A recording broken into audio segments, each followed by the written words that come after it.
Hi folks, this is Suzanne with Simple Homestead Living. I'm out gathering today, and today I'm getting jewelweed for poison ivy, poison oak, and a poison sumac.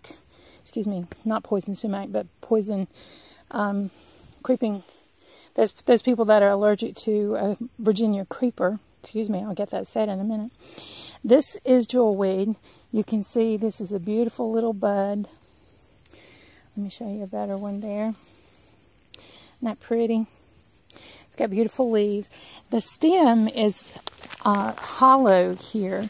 So I'm just going to pull up a couple of these, and then I'm going to take it back to the bench, and we will make some tincture with it for poison oak.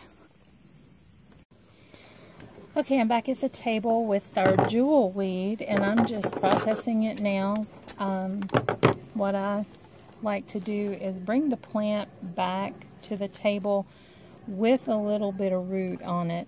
That way I feel like I don't lose so much of the juice. I'm just going to take and cut that off and put it in the bucket. That goes back out into the weeds. But I don't like to lose my juices out of the plant.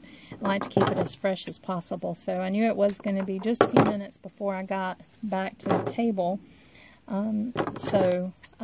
Jewelweed is processed the best when it's fresh, very fresh. So take your jar out to the woods. No, I'm just kidding.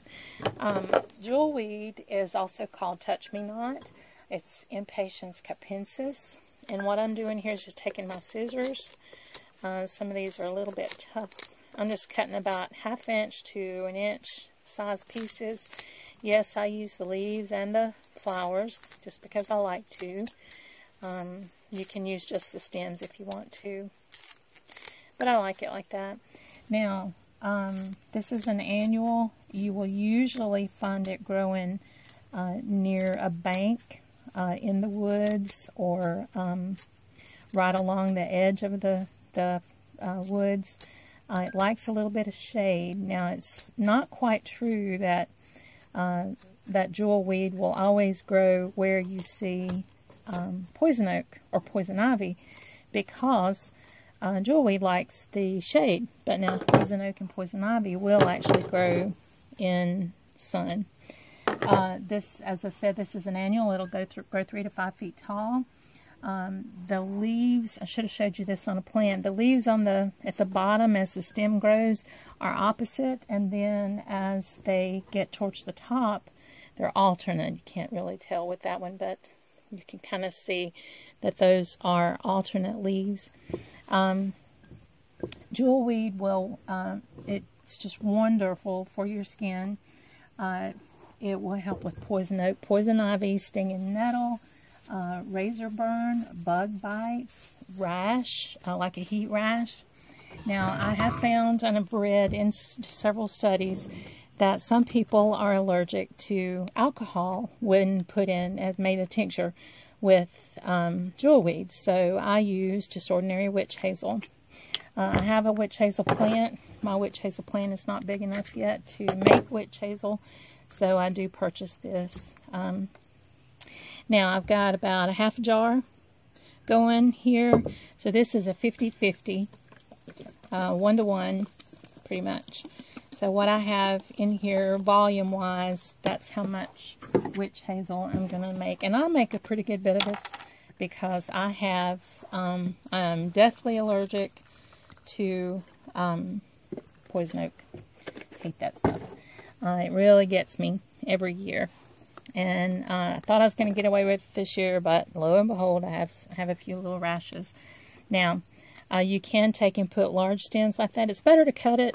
This one's a little tough, so I have some clippers here. I'm just going to chop that up.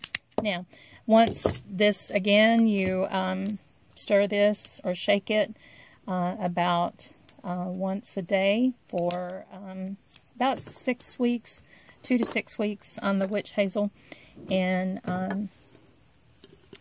it'll be ready. Then you'll strain it out. This will turn a really pretty green color, and I did put some of the flowers in so you can see a little bit. Oops, got a little piece of oozy in there.